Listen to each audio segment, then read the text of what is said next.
ನಮಸ್ತೆ ಎಜಿ ನ್ಯೂಸ್ಗೆ ಸ್ವಾಗತ. ಬಾಗಲಕೋಟೆ ಜಿಲ್ಲೆಯ ರಬಕವಿ ಬನಹಟ್ಟಿ ತಾಲೂಕಿನ ಶಂಕರಲಿಂಗ ಸರ್ಕಲ್ನಲ್ಲಿ ರಬಕವಿ ಮಹಿಷವಾಡಗಿ ಬ್ರಿಡ್ಜ್ ಕಾಮಗಾರಿ ವಿಳಂಬ ನೀತಿ ಖಂಡಿಸಿ 5ನೇ ದಿನಕ್ಕೆ ಕಾಲಿಟ್ಟ ಧರಣಿ ಉಪವಾಸ ಸತ್ಯಾಗ್ರಹದಲ್ಲಿ ಮಾತನಾಡಿದರು. ರಬಕವಿ ಮಹಿಷವಾಡಗಿ ಬ್ರಿಡ್ಜ್ ಕಾಮಗಾರಿ 10 ವರ್ಷಗಳಿದ್ರೂ ಕೂಡ ಇನ್ನೂ ಕಾಮಗಾರಿ ಸಂಪೂರ್ಣಗೊಂಡಿಲ್ಲ. ಇದಕ್ಕೆ ನೇರವಾಗಿ ಲೋಕೋಪಯೋಗಿ ಇಲಾಖೆ ಅಧಿಕಾರಿಗಳ ನಿರ್ಲಕ್ಷ್ಯವೇ ನೇರ ಕಾರಣ. ರಬಕವಿ ಮಹಿಷವಾಡಗಿ ಬ್ರಿಡ್ಜ್ ಕಾಮಗಾರಿಯನ್ನ ಸುಮಾರು 10 ಬಾರಿ ಭೇಟಿ ಕೊಟ್ಟು ಪರಿಶೀಲಿಸಿದ್ದೀವಿ ಮತ್ತು ಅಧಿಕಾರಿಗಳ ಗಮನಕ್ಕೂ ಕೂಡ ತಂದಿದ್ದೀನಿ. ಅಧಿಕಾರಿಗಳ ಬೇಜವಾಬ್ದಾರಿತನದಿಂದಲೇ ಈ ಕಾಮಗಾರಿ ಇವತ್ತು ವಿಳಂಬಕ್ಕೆ ಕಾರಣವಾಗಿದೆ. ಬೆಳಗಾವಿ ಜಿಲ್ಲೆ ಮತ್ತು ಬಾಗಲಕೋಟೆ ಜಿಲ್ಲೆಗೆ ಮಹತ್ವವಾದ ಯೋಜನೆ ರಬಕವಿ ಮಹಿಷವಾಡಗಿ ಬ್ರಿಡ್ಜ್. ಇದು ಸಂಬಂಧಗಳನ್ನು ಬೆಳೆಯುವ ಮಹತ್ವವಾದ ಯೋಜನೆ. ಇನ್ನಾದರೂ ಅಧಿಕಾರಿಗಳು ಎಚ್ಚೆತ್ತುಕೊಂಡು ಕಾಮಗಾರಿಯನ್ನ ಪ್ರಾರಂಭ ಮಾಡಿ ಆದಷ್ಟು ಬೇಗ ಕಾಮಗಾರಿಯನ್ನ ಪೂರ್ಣಗೊಳಿಸಬೇಕು ಅಂತ ನಾನು ಸರ್ಕಾರಕ್ಕೆ ಆಗ್ರಹಿಸುತ್ತೇನೆ ಅಂತ ತೇರದಾಳ ಶಾಸಕ ಸಿದ್ದು ಸವದಿ ಹೇಳಿದ್ದಾರೆ.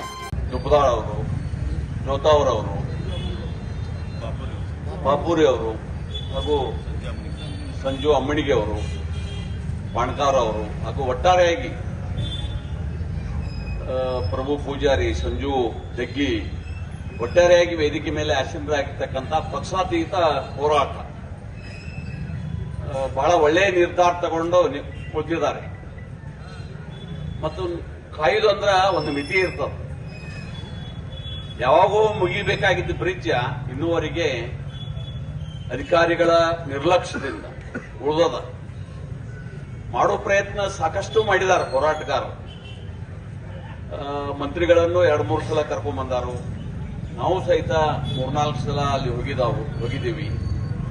ಇಷ್ಟೆಲ್ಲ ಆದ್ರೂ ಸಹಿತ ಯಾವುದೋ ಕಾರಣಕ್ಕಾಗಿ ಕೆಲಸಕ್ಕೆ ಒತ್ತಡ ಕೊಡ್ಲಾರ್ದ ಅದು ನಿಧಾನಗತಿಯಲ್ಲಿ ಆಗಿರೋದ್ರ ಮುಖಾಂತರ ಇನ್ನೂ ಅಪ್ ಡನ್ ಆಗ್ಯದ. ನಾನು ವಿಶೇಷವಾಗಿ ಯಾರ ಮ್ಯಾಗ ಆರೋಪ ಮಾಡಂಗಿಲ್ಲ.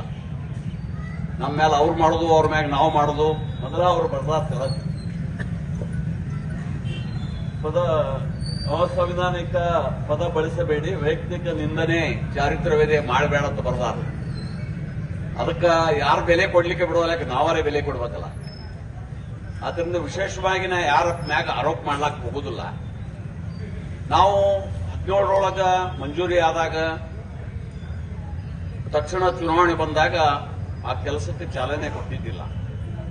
ಅದಾದ ನಂತರ ನನಗ ಇವರೇ ಎಲ್ಲ ಹಿರಿಯರು, ವಿಶೇಷವಾಗಿ ಗಣಪತಿ ಹಜಾರೆ ಅವರು ಸಹಿತ ಬಹಳ ಒತ್ತಡ ಮಾಡ್ತಿದ್ರು. ಇವರೆಲ್ಲರೂ ನೀವು ಮಾಡಿಸ್ರಿ, ಚಲೋ ಮಾಡಿಸ್ರಿ ಅಂದ್ರ ನಾನು ಇವು ವೇಣುಗೋಪಾಲ ಕಾಂಟ್ರಾಕ್ಟರ್ ಅವ್ರು ಕೂಡ ಸಾಕಷ್ಟು ಕಾಂಟ್ರಾಕ್ಟ್ ಪರವಾಗಿರ್ತಕ್ಕಂಥ ಮ್ಯಾನೇಜರು ಫೋನ್ ಹಚ್ಚಿ ಸಾಕಷ್ಟು ವಾದ ವಿವಾದ ಮಾಡಿ ಜೋರು ಮಾಡಿ ಕುರ್ಚಿಗಿತ್ತದ ಮಷಿನರಿ ಕುರ್ಚಿಯಿಂದ ಇಲ್ಲಿ ಶಿಫ್ಟ್ ಮಾಡಿ ಪ್ರಾರಂಭ ಮಾಡಿದ್ವಿ. ಪ್ರಾರಂಭ ಒಳ್ಳೆ ರೀತಿಯಿಂದ ಮಾಡಿದ್ರು ಅವ್ರು. ಆದ್ರೆ ಆ ವರ್ಷ ಏನ್ ತಕರ ಇಲ್ಲ, ಆಗ್ಲಿ ಅದು ದೌಡ ಆಗ್ಲಿ, ನಮಗೂ ಅನುಕೂಲ ಆಕೈತೆ ಅನ್ನುವಂಥದ್ದನ್ನ ಅವರು ಹೇಳಿದ್ದಾರೆ. ಮತ್ತು ಆ ಕಡೆ ಮೈಸೂಡಿ ಅವರು, ನನಗೆ ಹೆಚ್ಚು ಮೈಸೂಡಿ ರೈತರು ಕೂಡ ನಾ ಮಾತಾಡಿಲ್ಲ. ಯಾಕಂದ್ರೆ ಅಲ್ಲಿ ಲಕ್ಷ್ಮಣ್ ಸವದಿ ಆಡಳಿತ ಪಕ್ಷದವರದಾರ, ಅವ್ರು ನೋಡ್ತಾರ ನಾವು ಮಾತಾಡಿಲ್ಲ ಜೀವಾಗಿ ಹೇಳ್ಬೇಕಾದ್ರೆ. ಆದ್ರೆ ಈ ಕಡೆ ನಮ್ದು ಏನೈತಿ ಎಲ್ಲ ಮಾತಾಡೀನಿ. ಮೊದಲು ಜಮೀನಿದ್ದಾರು ಚರ್ಚೆ ಮಾಡೀನಿ. ಆಯ್ತಪ್ಪ ನೀವು ಬೇಗನೆ ಮಾಡ್ರಿ, ಮುಗಿಸ್ರಿ ಅದು.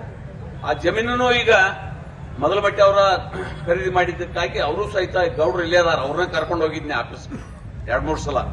ನಮ್ಮ MD ಆಫೀಸ್, ನಮ್ಮ ಸರ್ಕಾರ ಇದ್ದಾಗ MD ಆಫೀಸ್ಗೂ ಸಹಿತ ಹೋಗಿ ಬಂದಿರತಕ್ಕಂಥದ್ದನ್ನ ನಾನು 3-4 ಸಲ MD ಆಫೀಸ್ ಈ ಬ್ರಿಡ್ಜ್ ಸಂಬಂಧನ ಹೋಗೀನಿ. ಮತ್ತು ವೇಣುಗೋಪಾಲ್ಗಂತೂ ಸಾರ್ಕಾಪೂರ್ಣ ಚಿಹ್ನೆ. ಅದ್ರ ಮಧ್ಯದೊಳಗೆ ಏನಾಯ್ತಂದ್ರ ಅದ ಮೊದಲ 30 ಕೋಟಿ ಆಗಿತ್ತು, 25 ಕೋಟಿ ಆಗಿತ್ತು. ಅಟ್ರಾಗ 2019 ಮಹಾಪೂರ್ ಬಂತ, ನೀರು ಬಾಳ ಬಂದಿದ್ದಕ್ಕಾಗಿ ಮತ್ತೆ ಇದು ಮುಳುಗಡೆ ಆಕದೆ ಅಂತ ತಿಳ್ಕೊಂಡು ಮತ್ತೆ 10 ಫೂಟ್ ಹೆಚ್ಚಿಗೆ ಮಾಡಿದ್ರು.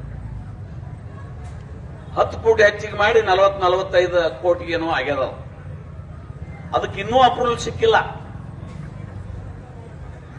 ಏನು ಹೆಚ್ಚುವರಿ ಮಾಡ್ಯಾರಲ್ಲ ಅದಕ್ಕೆ ಸರ್ಕಾರಿ ಅಪ್ರೂವಲ್ ಸಿಕ್ಕಿಲ್ಲ. KRDCL ಅಪ್ರೂವಲ್ ಸಿಕ್ಕದ. ಅದ್ರ ಗೌರ್ಮೆಂಟ್ ಅಪ್ರೂವಲ್ ಮಾಡಿ ಕೊಡ್ಬೇಕಲ್ಲ ದುಡ್ಡ. ಮತ್ತು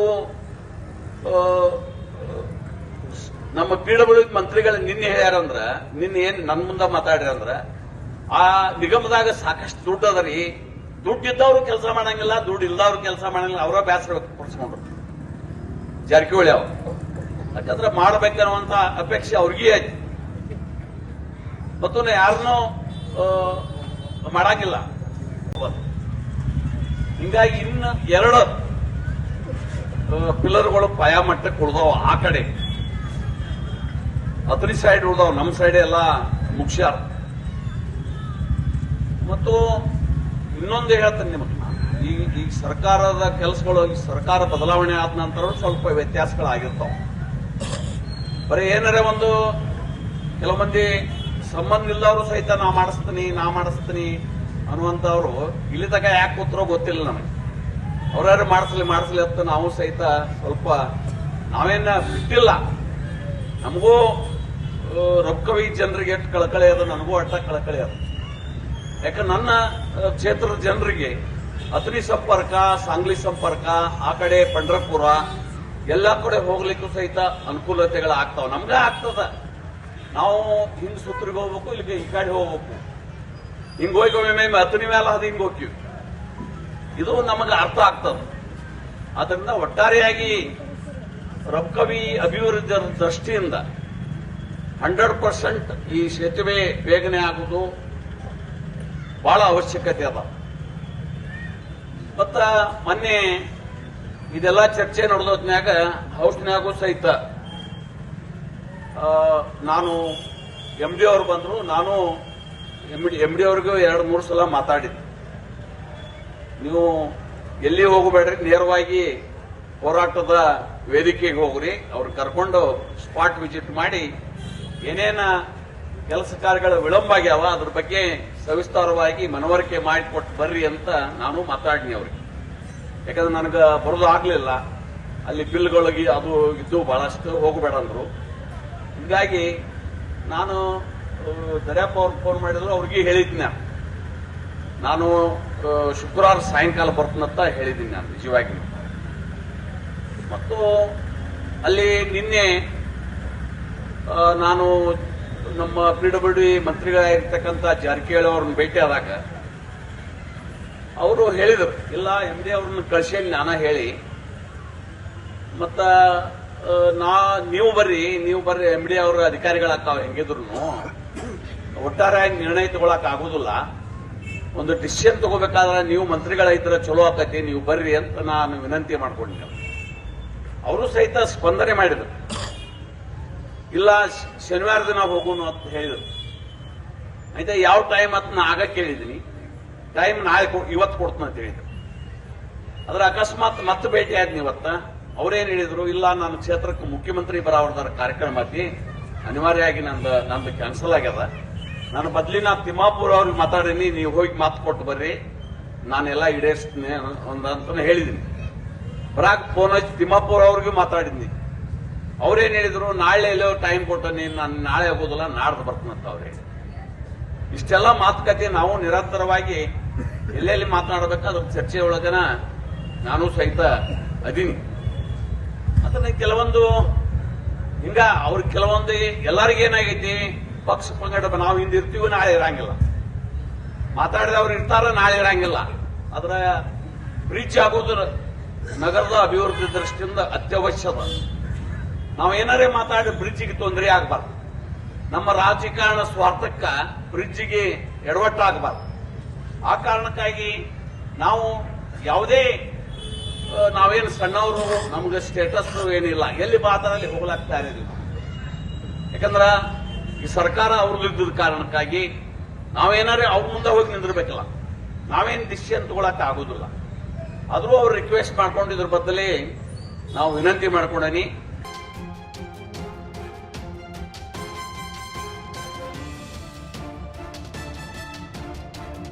ಕನ್ನಡಿಗರ ಮೆಚ್ಚಿನ ನಿಮ್ಮ AJ 24/7 ನ್ಯೂಸ್ ಕನ್ನಡ ವಾಹಿನಿ ಇದೀಗ ಟಿವಿಯಲ್ಲಿ ಲಭ್ಯ.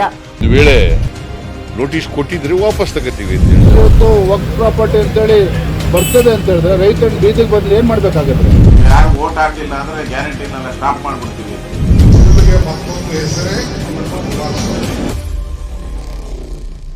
ಕರ್ನಾಟಕ ಮತ್ತು ದೇಶ ವಿದೇಶ 360 ಡಿಗ್ರಿ ಸುದ್ದಿ ಹಾಗೂ ಉತ್ತರ ಕರ್ನಾಟಕ, ಬೆಳಗಾವಿ, ಬಾಗಲಕೋಟೆ, ಧಾರವಾಡ, ಹಾವೇರಿ, ಗದಗ, ಬಿಜಾಪುರ ಜಿಲ್ಲೆಯ ಕ್ಷಣ ಕ್ಷಣದ ವಿವರವನ್ನ ಪಡೆಯುವುದಕ್ಕೆ AJ 24/7 ನ್ಯೂಸ್ ಕನ್ನಡ ವಾಹಿನಿಯನ್ನ ಲೈಕ್ ಮಾಡಿ, ವಿಡಿಯೋಗಳನ್ನ ಶೇರ್ ಮಾಡಿ, ಕಮೆಂಟ್ ಮಾಡುವ ಮೂಲಕ ನಮ್ಮ ವಾಹಿನಿಗೆ ಸಹಕಾರ ನೀಡಿ ಮತ್ತು ಚಾನೆಲ್ ಅನ್ನ ಸಬ್ಸ್ಕ್ರೈಬ್ ಮಾಡಿ.